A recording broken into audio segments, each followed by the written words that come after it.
Halo, assalamualaikum. Jumpa lagi dengan saya Putra. Kali ini kita akan mereview cordless brushless circular saw dari Dongcheng tipenya DCMY 140S tipe Z. Ada Z lagi di belakangnya, berarti ini unit only tanpa baterai dan juga chargeran. Untuk baterainya menggunakan baterai yang 20 volt ya teman-teman ya. Tipenya adalah FFBL. Nah, ini udah lama saya tunggu ya, akhirnya datang juga ke workshop. Karena yang kemarin kita ulas yang DCMY 125 menurut saya ukuran blade-nya nanggung ya, agak susah mencari blade-nya di pasaran juga. Nah, ini ukuran 5,5 inci ada dari berbagai macam merek ya.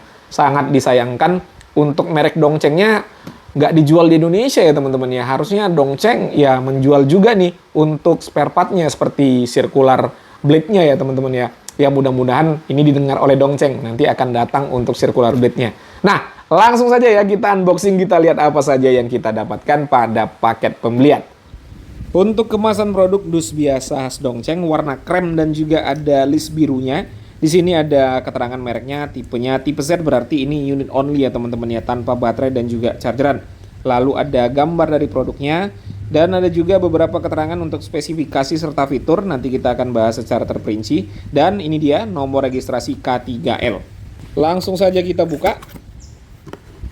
Nah, di sini ada kitab-kitabnya. Kita keluarkan dulu. Buku petunjuk penggunaan ini masih berbahasa Inggris seperti biasa. Jadi bagi kalian yang tidak bisa bahasa Inggris seperti saya, bisa gunakan Google Lens. Lalu kartu garansi ada 2 lembar, yang satunya harus kalian kirim untuk mendaftarkan garansi. Dan untuk service center dari Dongcheng ada di 17 kota besar: Jakarta, Bandung, Semarang, Jogja, Klaten, Purwokerto, Surabaya, Jember, Denpasar, Medan, Jambi, Palembang, Tanjung Karang, Manado, Ujung Pandang, dan Jayapura. Lengkap dengan alamat dan juga nomor telepon.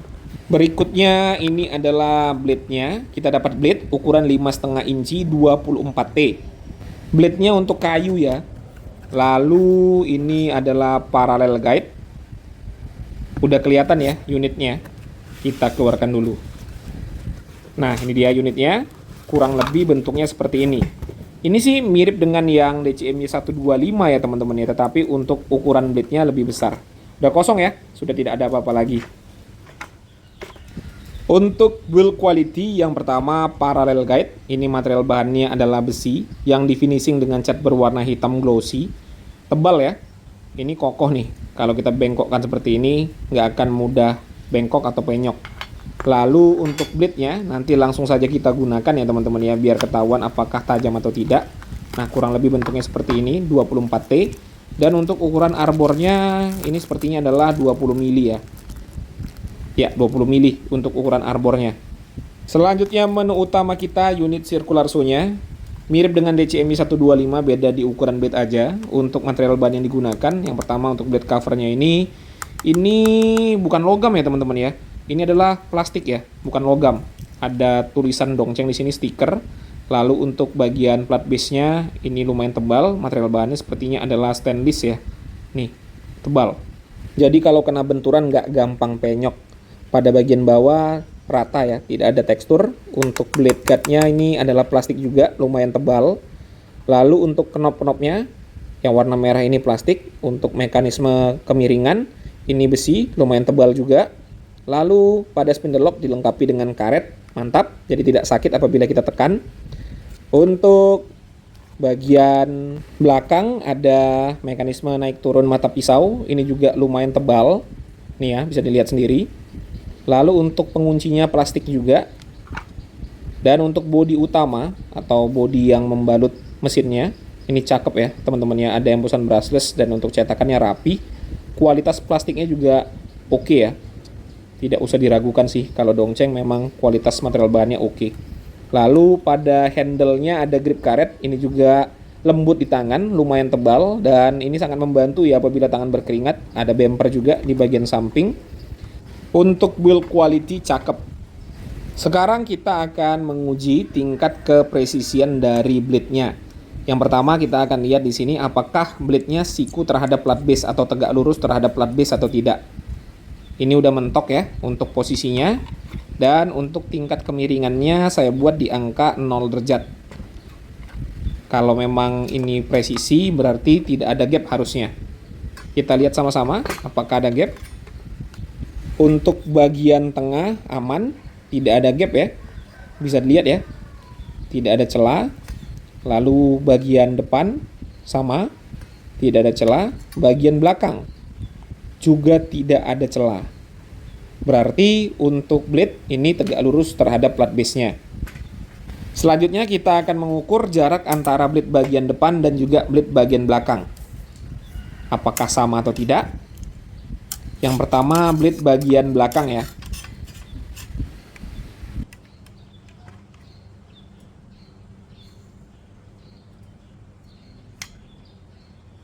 Udah mentok ya teman-teman ya. Nih, udah mentok di angka 8,1. Bentar. Ini belum pas. Bentar ya. Biar lebih pasti. Nah, agak susah memang nih. Nah, ini dia 8,1 cm. 8,1 ya untuk blade bagian belakang. Sekarang kita akan mengukur blade bagian depan.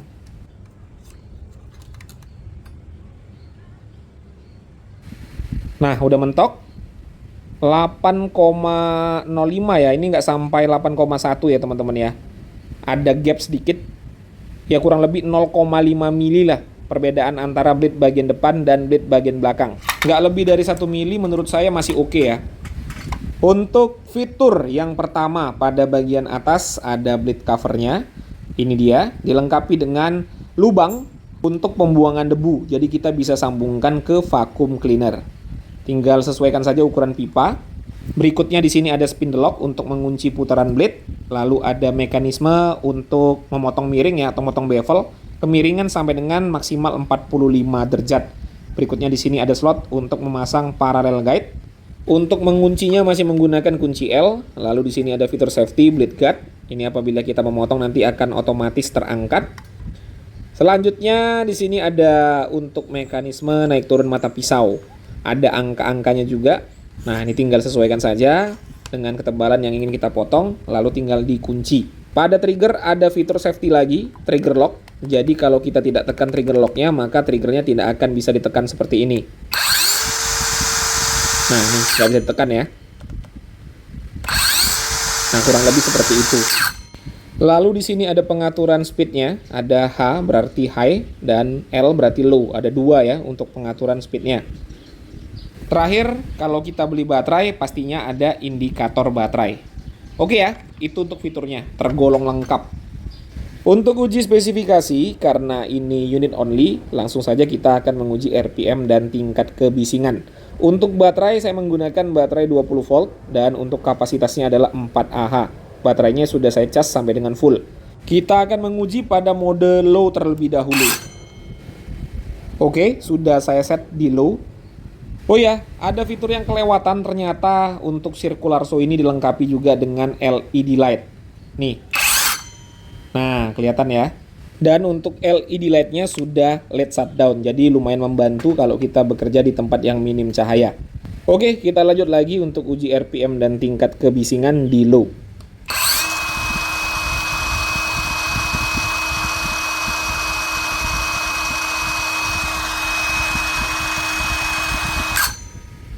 Ya, untuk RPM di angka 4215 dan untuk tingkat kebisingan di angka 92,3 desibel. Suaranya ini adem ya. Sekarang kita set di H atau di high. Nah, udah berubah ya. Di H. Langsung saja kita gas.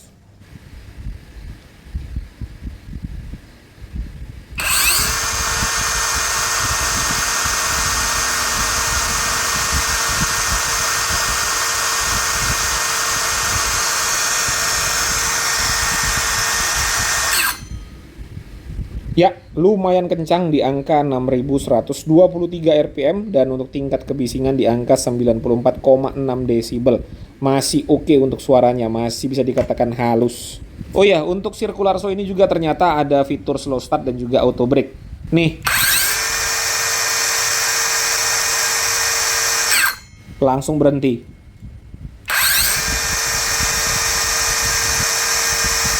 Dan di awal kita menekan trigger, putarannya lambat terlebih dahulu ya. Makin lama makin kencang. Untuk bobotnya include dengan baterai 4Ah di angka 2,4 kg. Untuk uji performa yang pertama di sini kita akan memotong, ini adalah papan meranti, ketebalannya kurang lebih 3,5 cm. Saya menggunakan blade yang kita dapatkan pada paket pembelian.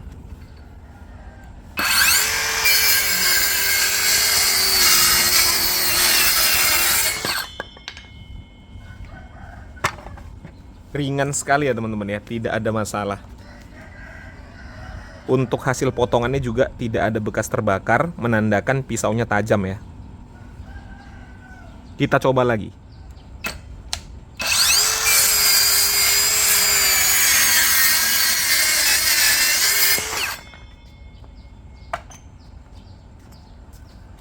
Enak ya, nggak ada masalah teman-teman. Tenaganya oke. Ini untuk yang 3,5. Kita nanti akan coba yang lebih tebal lagi. Sekarang kita akan memotong kayu yang lebih tebal, kayu mahoni ya. Ini ketebalannya kurang lebih 6 cm ya teman-teman ya. Nih.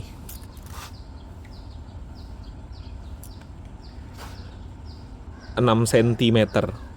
Ya harusnya nggak akan putus ya. Kita akan sekalian lihat berapa ketebalan maksimal yang bisa dipotong. Untuk blade-nya sudah saya mentokin ya. Nih.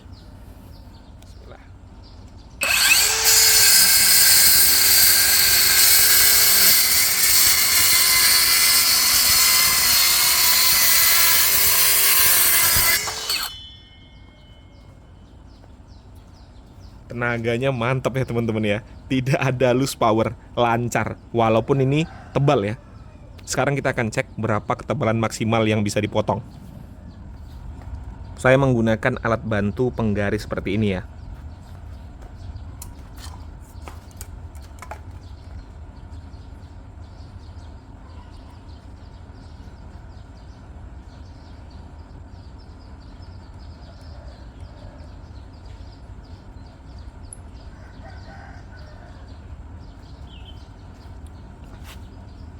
Maksimal di angka 5,2 cm. Lumayan tebal untuk sebuah mini circular saw. Pengujian berikutnya saya akan memotong multiplex dengan ketebalan 1,8 cm menggunakan alat bantu parallel guide yang kita dapatkan pada paket pembelian. Kita lihat apakah presisi atau tidak hasil potongannya.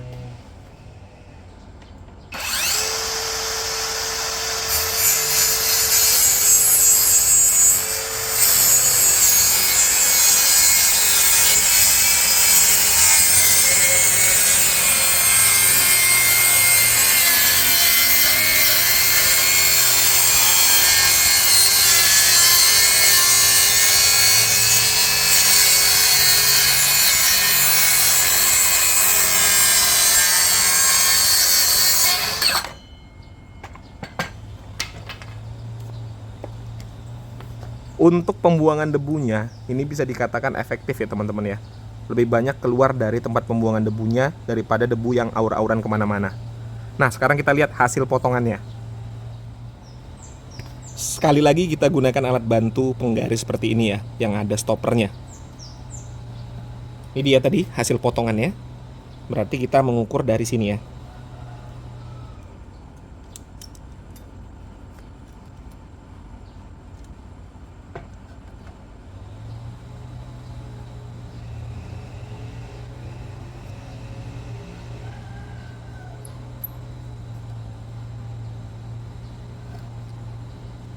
Ini hasil potongannya ya, 1,6. Kita lihat apakah sama semua 1,6.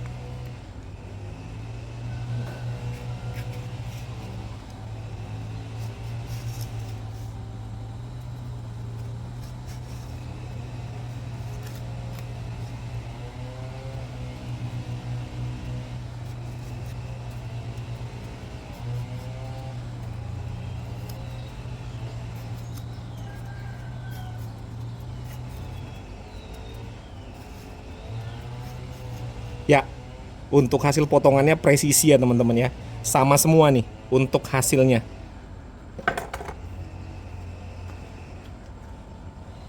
Sekarang kita akan menguji kekuatan dari motornya. Kita akan motong ripcut. Ini adalah kayu mahoni. Ketebalannya kurang lebih 6 cm ya teman-teman ya.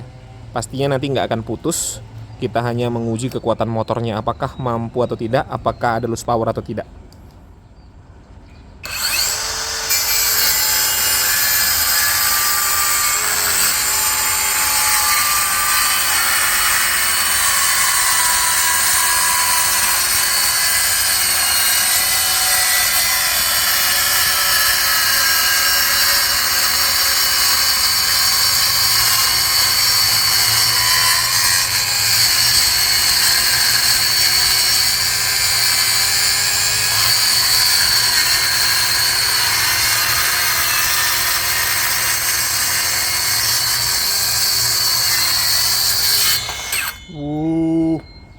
Mantap ya teman-teman ya. Walaupun suara motornya meraung, tetapi tidak ada loose power. Tetap berjalan lancar. Keren. Sekarang kita akan motong bevel kemiringan 45 derajat. Udah saya set ya di angka 45.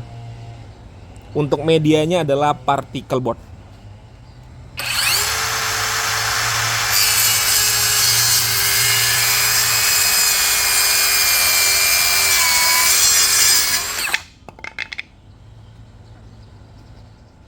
Oke, tidak ada masalah, tetapi kalau motong 45 derajat, ini debunya nih ke arah muka kita ya teman-teman ya. Jadi saya sarankan menggunakan pelindung. Kita lihat hasilnya. Saya menggunakan alat bantu. Ini kan sudutnya 45 derajat ya. Kita lihat. Ya, tidak ada celah ya teman-teman ya. Nih. Nih, tidak ada celah, pas di angka 45 derajat. Bagian belakangnya juga nih kita lihat. Nih ya, 45 derajat. Ini kalau kita satukan pasti membentuk sudut 90.